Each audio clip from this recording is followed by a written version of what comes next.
ન્યૂજર્સીના તેજસ પટેલ નામના એક ગુજરાતી પર 15 વર્ષની છોકરીની જાતીય સતામણી કરવાનો ગંભીર આરોપ લાગ્યો છે. આરોપીની ઉંમર 46 વર્ષ છે અને તે વુડબ્રિજનો રહેવાસી છે. તેના પર સેકન્ડ ડિગ્રી અસોલ્ટ અને બાળકને જોખમમાં મૂકવા બદલ થર્ડ ડિગ્રીનો ચાર્જ લગાવાયો છે.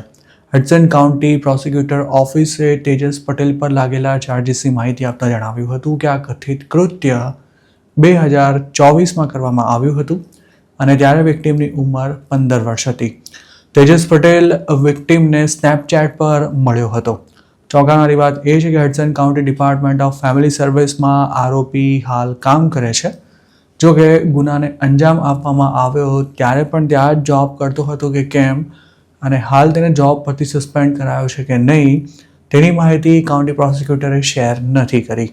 તેજસ પટેલને ગુરુવારના રોજ ન્યૂજર્સીના સેકોગસમાંથી અરેસ્ટ કરવામાં આવ્યો હતો અને તેને હડસન કાઉન્ટીની જેલમાં રાખવામાં આવ્યો છે. તેને કોર્ટમાં ક્યારે હાજર કરાશે તેની કોઈ તારીખ હાલ નથી જણાવાઈ.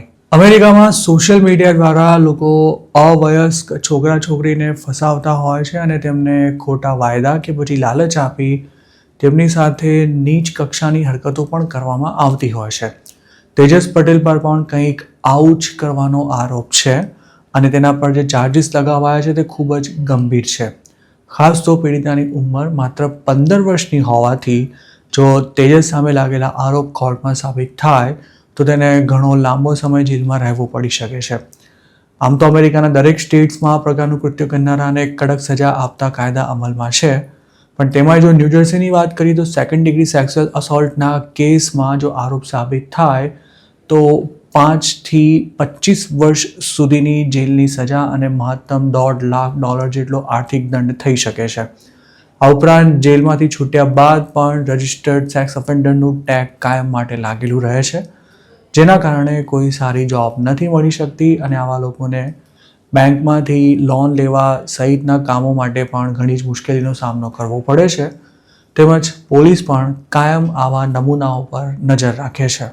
સોશિયલ મીડિયા પર સાચી ખોટી પ્રોફાઇલ બનાવી અંડરએજ છોકરા છોકરીને શોધતા રહેતા આવા લોકોને પકડવા માટે અમેરિકામાં અનેકવાર લોકલ પોલીસ કે પછી FBI સહિતની એજન્સીઝ અવારનવાર અંડરકવર ઓપરેશન હાથ ધરતી હોય છે, જેમાં એજન્ટો ખુદ ફેક પ્રોફાઇલ બનાવી આવા લોકોને ટ્રેપ કરે છે.